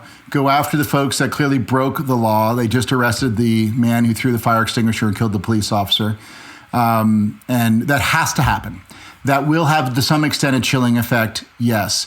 What we know from counterinsurgency work, and we should talk about insurrection versus insurgency and where are we, is that if you, first of all, you have to go after the folks who are visibly breaking the law, and as I just described, you also need to take down the acolytes. So I think there's a second question about going after some of the people who, really threw political gasoline on this and incitement. And then you get to this obvious question of aren't you just going to make it worse? Aren't you going to incite more anger because they'll feel persecuted versus just illegally prosecuted? In that answer, I'm not concerned because the hardcore kernel, and we should talk about who they are, is already untethered to reality. And part of their untethering is that they deeply already feel persecuted and that the system is rigged against them. I don't think they could feel worse about that. So I think it's a good tactical and strategic move, and it's just what laws are for, to go after the lawbreakers. And how do you feel about what's happening with the technology companies deplatforming both individuals and then Amazon shutting down Parler? Is that going to help, or is that going to be a net negative in the long term? Well, the first thing that comes to mind all the time is some tweet I read about gay wedding cakes, which I think is just perfect explanation, right? What we obviously have is, I refer to a court case that said this bakery said they don't want to make a wedding cake for a gay couple. Should they be forced to do it? And the court said, no, you're a private business. You don't have to be forced to make a gay wedding cake. Nor does Twitter, nor does Facebook, nor does AWS, nor can they be forced to have clients they don't want to have. So is it legally all right? Sure. Will this drive them into deeper, darker recesses of the internet where we won't be able to see them? I don't think so. If they're not already using Signal or Wicker, then they'll get there eventually. There is one of the concepts of terrorism is that you incite terror, and you can't really do that hidden inside an encrypted Wicker chat with 5 of your best friends. They do want to get the word out more broadly. So, and I also happen to think it's appropriate, by the way. So, is it legal? Yes. Is it going to lead to a harder time investigating them? No, probably not. And is it appropriate? 100%. I think hate speech, yelling fire in a crowded theater, there's all these examples we grew up understanding. They apply here. I have no problem with deplatforming them. Yeah. Our podcast specifically was started after the intersection of QAnon with the wellness industry. And a lot of the figures that we track have come out and they're making the freedom of speech argument. And how do you intelligently push back against that and tell them that the freedom of speech has nothing to do with private industry? In fact, it's the free market working how it's supposed to work. Well, first, there's the question of how interested am I in pushing back against some people who are untethered, and I'm less and less interested. So part one. Part two, what argument would I make? I think we just described some of it. Like, it's private industry. You're presumably libertarian or on the right. If those are the folks you're talking to, don't you believe in gay wedding cake legislation or legal cases? So there you go. And the issue is, can that same person go sit on the street corner on a soapbox and scream and yell that vaccines have microchips, or that the Democrats eat baby fetuses in the basement of the Capitol? Yes, he can, or she can. And I would defend their right to do it. I'd also defend the right of a platform company to not have them invite them on the platform. Yeah. Well, let's go back then about the Capitol. And you had, in our email, you had specifically called out from your book Warnings, the invisible, obvious, and failure to imagine. Why did the police fail to imagine what was possible last week? So, I stand on the shoulders of a bunch of other people who make this argument better than I do. But, we have a 140,000-year-old wet computer between our ears, which is part rat, part chicken, part monkey, and then only a little bit human. And those deeper aspects of who we are really designed to allow us to navigate and be successful inside a tribe, right? So one argument from a neurological point of view or a cognitive science point of view about, the 2 pounds between our ears is that it really is optimized to make sure that you can thrive and survive in a tribe. And I remind, you, or maybe not you, Derek, because you're probably always so popular, but I know in my childhood, and I know looking at my children, those moments when I wasn't invited to that birthday party or my children weren't invited to that lacrosse party, it deeply, deeply hurts, right? Now, it's not because they don't get the birthday cake. It's because of something else, something very limbic. And what it is our monkey brain's telling us, hey, you're not part of the tribe. That literally could be deadly, right? When the mastodons come over the hill and the saber-toothed tigers come around the corner, you need that tribe. Or when it's time to divvy up food, you need to be liked. So we have this deep system in us about tribes. And part of how we understand tribes, now this obviously gets deeply to biases, right? And we can go on about black-white bias, et cetera, and you can see where that goes. It gets to, what I just referred to as, there's probably an official term for it, but like tribal markers. How do I know if you're in my tribe or not, right? So when I look at you now, Derek, I see a bike behind you. And can I affiliate with you on an exercise basis? You have a beard. Oh, you and I are somewhat similar. You have a very aggressive orange shirt on. Well, look how aggressive the yellow is on my book. We can try to find things that are, commonalities. If you think about the tribe, the group that walked up on Capitol Hill, and you look at the police officers who were supposed to plan to prepare to prevent this, the people who the executives who were in charge of protecting this, they both probably shared color, they probably shared age, they probably shared gender, they probably had the same bumper stickers, they had the same vexillology, they liked the same flags, they had the same limbic beliefs, right? So so this concept of the invisible obvious is you're just sort of, you're not blinded to, but in this instance, they are blinded, it's a bias, but you're just not seeing something that's profoundly obvious. So the example that I read and we put in our book is about steam coming out of a kettle. So steam has been coming out of kettles since as long as there was a kettle and there was a fire. And it took James Watt, who kicked off the Industrial Revolution, to look at that steam and say, that's actually power. And it had been sitting in everyone's stove forever, and he saw power. And there's all these great stories of invisible obvious. This will go down as one of them, right? It was so obvious, but it was invisible to them by virtue of bias, I think because of tribal marking. There was a couple other reasons, which we can talk about if you'd like, that are sort of correlated. But I think in that instance, that's what I mean by invisible obvious. You've also heard the expression failure to imagine, right? So Pearl Harbor was a failure to imagine. 9/11 was a failure to imagine, or an inability to connect the dots. There's all these phrases we use in intelligence analysis for when we make these mistakes. They're all saying similar things. This is just so stark, though, right? I mean, anybody who had half a mind to pay attention knew this was coming. And so it is interesting to wonder, how did the planning process go so far astray? How did they completely blow this? And they did, by the way. Yeah, absolutely. Well, I'm sure you've been paying attention, at least loosely or maybe intensely, on what's been happening on the Senate floor this week with the impeachment hearings, but also the grandstanding and the refusing to go through metal detectors and the reasons for that. So do you think our leaders are still failing to imagine right now? No. I don't think our leaders are. I don't think those people who are grandstanding, as you appropriately put it, are failing to imagine the evil that sits within a hardened group of the Boogaloo Boys and all these far right extreme groups, many of whom showed up on Capitol Hill and broke through the doors and led to 5 deaths. Like, I don't think they failed to imagine that. I do believe part of it still is this tribal marking and bias, but I think for the political leaders, and this is different than others, for the political leaders, I think it's just craven self-interest. So look at Ted Cruz. I've spent time with Ted Cruz. I really don't know many more obnoxious people. I've spent real time with him. He is profoundly obnoxious, but he's also quite bright. So Ted Cruz, and he's not a ideological firebrand, right?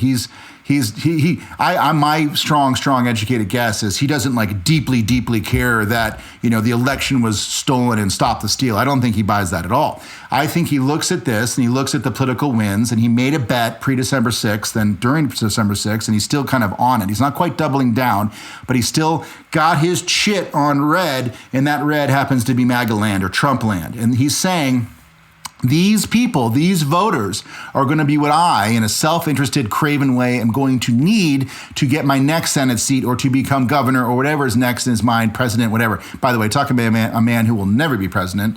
I hope I don't have to eat my shoe on that one.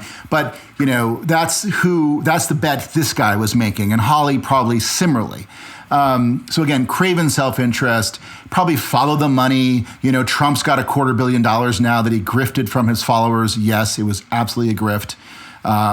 Can he get some of that? Probably not, by the way. Are there big donors, the Sheldon Adelstein, who just died, are there big donors like that around him who are going to come to Cruz? Now, I wonder if in his heart of hearts, if Cruz now looks at the bet he made, sleeping with the devil, and watch what happened on December 6th and says, damn it, I backed the wrong horse. I tied myself to the wrong horse. I don't want to be in Trump land, so craven self-interest. Now, you had mentioned before some of the other things that happened last week. And one thing we were talking on email, you said about service and law enforcement and who do they serve? We've seen the images of one of the officers taking a selfie with the insurrectionists, I think is the right term. And he was put on leave or fired. But obviously, one thing that came across all my social media feeds that day was the comparison of watching how the police handled the Black Lives Matter protests and then how they were handling and showing restraint that day. So who do the police serve? And do you think that they did the right thing in the way that they acted last week? So let's try to answer this in two parts. One, I want to be honest about my opinion of some of those behaviors, and it might be a little different than your listeners are going to sign up for. And then I want to talk about the mental frame that I think the planners, not so much the police officers, were in. Similar, we talked about invisible obvious. I think there's also this question of wait, who do I serve again? Law enforcement, law and order. So let's start with the first one. I do not know anything more about that police officer who was in the selfie than the 10-second clip of him leaning into a protester and smiling, mugging for a shot. I don't know what was before that or after that. I've worked on Capitol Hill. I'm sure you've been there, and a lot of the people online have. There's really 2.5 parts of Capitol Hill, right? There's one part that is the Disneyland of politics, where the police officer's job in that part is to let the tourists walk the halls and to tell them where the bathroom is, to tell them they cannot chew gum, to tell them we close in 5 minutes, and to tell them here's you can get a Coca-Cola. They are literally the Disney security guards. That is a big part of their job. In that instance, the People's House, they are tour guides, and that's a lot of what they do. The other part of what they do is some of the imagery we've seen of protecting the sanctity of the hearing process and the security of the members. It's a different function, and it requires different responses. So some of the imagery you've seen of the people with the pink hats on, I forgot what they're called, and I don't want to get the name wrong, them protesting in the middle of a hearing and then getting arrested and handcuffed and forcibly dragged out. You look at that and you go, whoa, that same police force is the one over here mugging with the Boogaloo Boy. What the hell's going on? It's a different frame in their head, right? I know inside a hearing, if the gavel goes down and they say, give me silence, please, my job is to arrest the people. Over here, outside those doors, my job is to tell them not to chew gum. So that's the reality we have to be aware of. To this other point about, who do I phrase it as who do I serve again, right? The intel analysts, the police officers are law enforcement officers. They're deeply invested in law enforcement, law and order. The number one law enforcement officer in America, people say it's the Attorney General. Who's he report to? The president, right?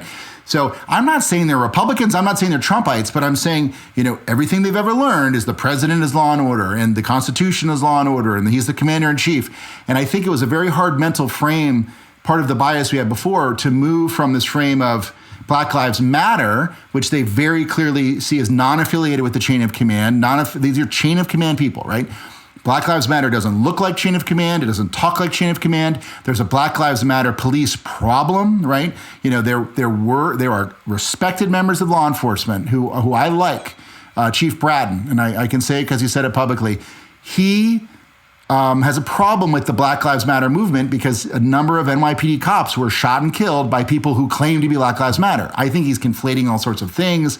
I think we have a real problem about the imagery and the messaging of Black Lives Matter. But again, there's a real problem inside policing with Black Lives Matter and Blue Lives Matter and all that stuff. So, but here, this gets to the third point. So there's 3 reasons they blew it, I think. 1 is the invisible obvious. 2 is this, wait, law enforcement, who do I work for? The president of the United States is actually part of a coup. I can't frame that. And I'm not saying that that's a MAGA land, political bias. I think it's just like, he's the law enforcement officer. I don't quite get that something so affiliated with him is illegal. I just think it was a framing problem.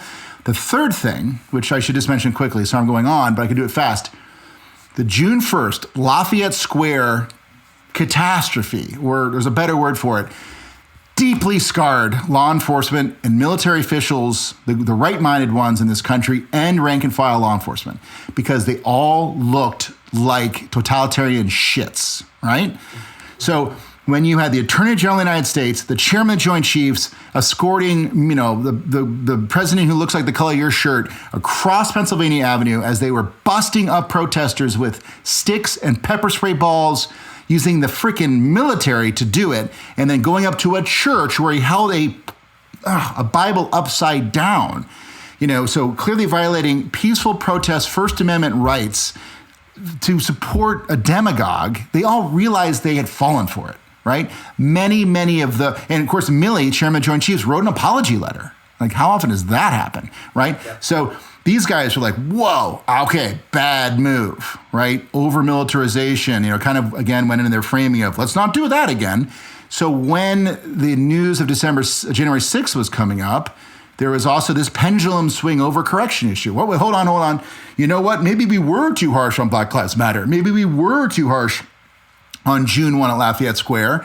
And I, as the head of the Capitol Police, talking to my members, his bosses are the members of the Congress. I don't want to do that again. And the National Guard guys said, I don't want to be in that lens again. So they overcorrected the wrong direction, And as I mentioned at the top, my concern is now we'll swing back a third time and they'll overcorrect to violence. But I feel like we're okay with that on the 17th and 20th when the protesters show up at the capitals, as I said from the top, but I think we're okay. Well, how about the state capitals? Do you foresee any problems there? Do you think that every state is going to have proper enforcement in place? Well, I was just talking to a police leader right before our talk, Derek. She was thinking very, very tactically, and she said, well, look, one thing is by saying hit all 50 state capitals and DC, they're distributing their forces, which is interesting. I hadn't really thought about it that way. And the other point I made before is there's really a patchwork of competency. There's a patchwork of mindset and restraint amongst different police departments, right? Would you want to be a black man pulled over for speeding in Alabama in 1945 or a black man pulled over for speeding in Paris in 2020, right? I mean, there's different police officers respond to things very, very differently. And I hope that wasn't insensitive. If you now look, different police officers, different police departments, have different training, different restraint. I am quite sure that of those 50 capitals, there's probably 7 or 8 where you're going to have really serious protests show up. And they're probably the swing states, the states that swing further right, the Dakotas and Texas and Michigan and other places. I'm quite sure of all those police departments and the other auxiliary troops they're bringing in, there will be pods of people who are really pissed and they want to pull the trigger. I just hope that doesn't happen. But they're going to be prepared. They're going to be protected. They will have on their full riot gear. The horses will be out. And that's a good thing because it conversely to what we were saying about the Black Lives Matter over militarization of Lafayette Square, when police officers have those hard shells on and lots of people around them, they feel safer and they're less likely to resort to using their guns. Now, you've been in government and worked with agencies inside and, in your business for a long time.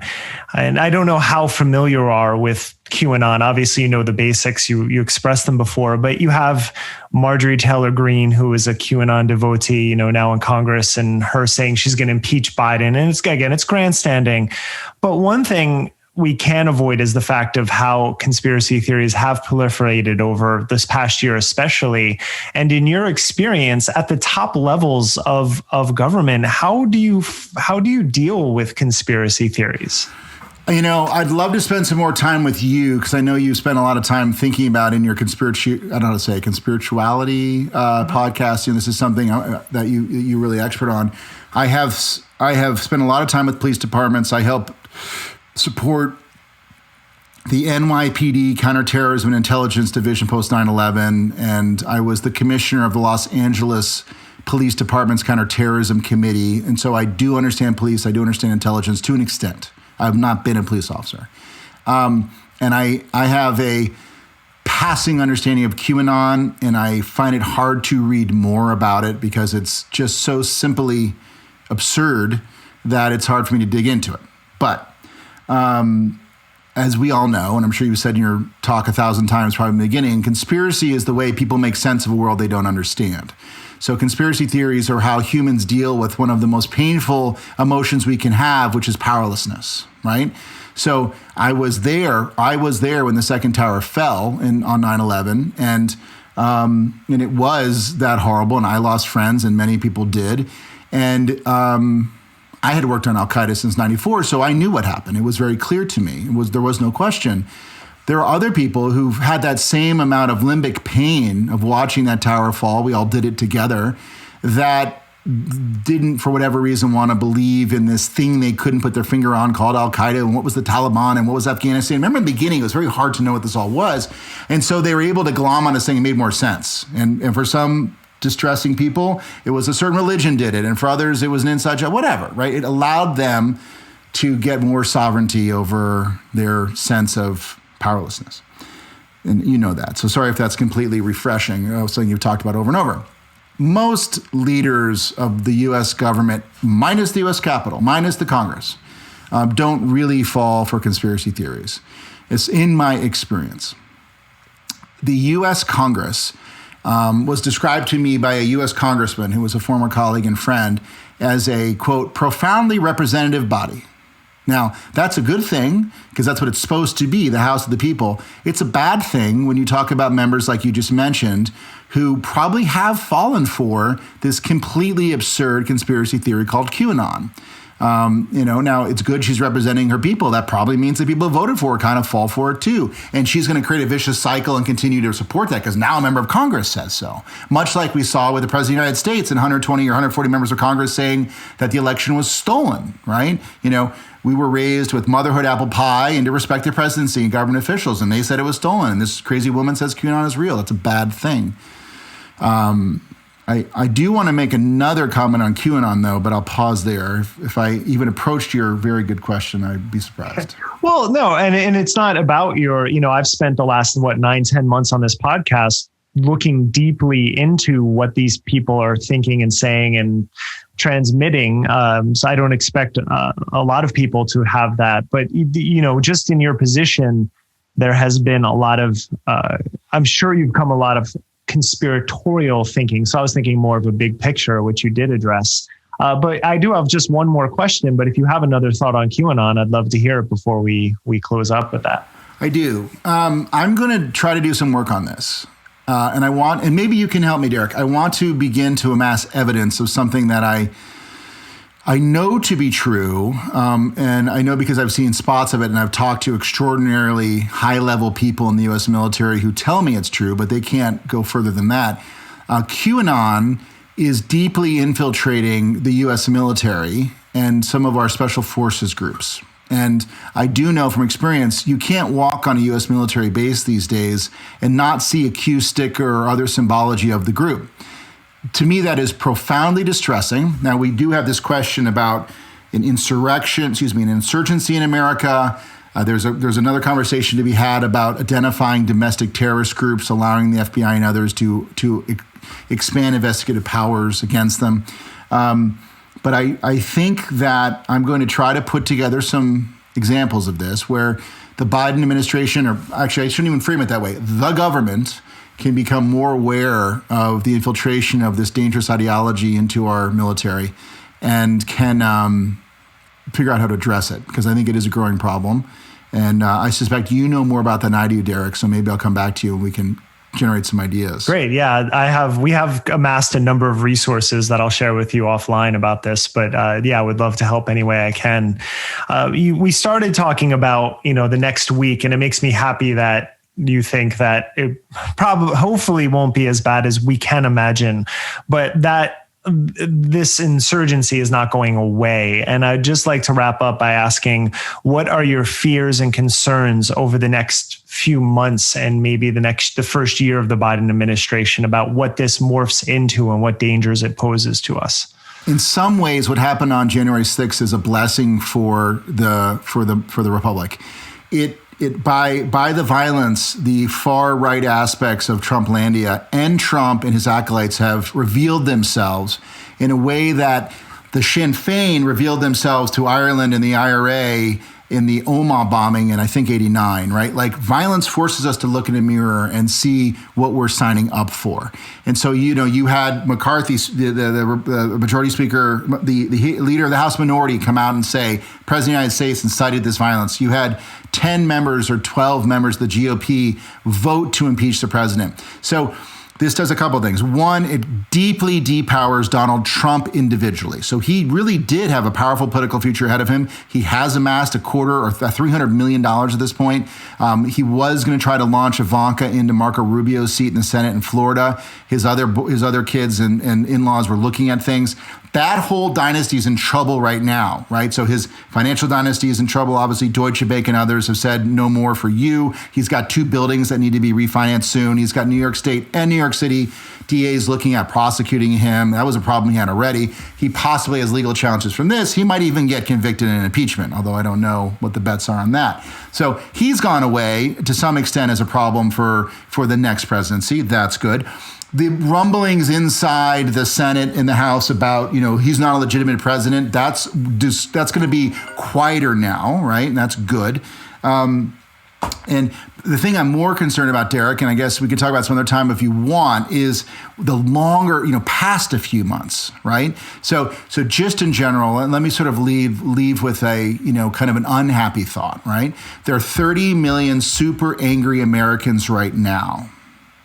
If you, by my math, like the people in America who look at the siege on Capitol Hill and say, like, sign me up, I'm thinking that's about 30 million Americans. There's some polling to support that.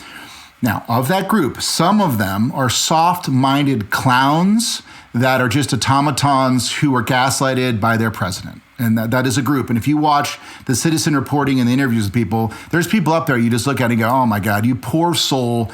You were absorbed by this narcissistic, sociopathic demagogue. You fell for it. Your life's a mess. It was already. You're a drug addict, whatever. There's a group of those people. I'm not giving them any leeway for the horrors they committed, but there's them. There is also a hardened, violent, and murderous kernel of people. That group believes they have won. They look at January 6th as a moment of victory, as their Bastille Day, as an annealing moment. The reason they were taking all those selfies and all those pictures, which they're now being prosecuted from, is because they wanted to go home and show them off to all their family. Like, they were very proud of what they did. They are still very proud of what they did. That group has a big overlap with ownership of assault weapons. That group has a perfect overlap with the ability to access the internet and access a hardware store. That group also has a high overlap with a lack of self-sovereignty or digital literacy. They fall for limbic hijacking. We've already seen it. They can be guided in other ways, right? So we have why do I mention hardware stores and why do I mention assault weapons? Well, all it takes is a very small number or one person and an assault weapon to give you a new town. All it takes is a very small number or one person and some diesel fuel and some fertilizer to give you an Oklahoma City bombing. So there are sort of probably more of these people now by virtue of the recruitment ultimately incited by the president. They are perhaps, quote unquote, more angry, although the question of their mindset, pre-Trump and after Trump is worth exploring at some point. So the level of violence is probably, unfortunately, going to go up. And so long-term, that's sort of a tactical point of view. Long-term, I'm concerned about that. And then very quickly, strategically, I do think we're beginning to enter in perhaps a more annealed, more they are prouder of themselves. They are a group in an insurgency posture in the United States, far-right insurgency posture, and that's a concern as well.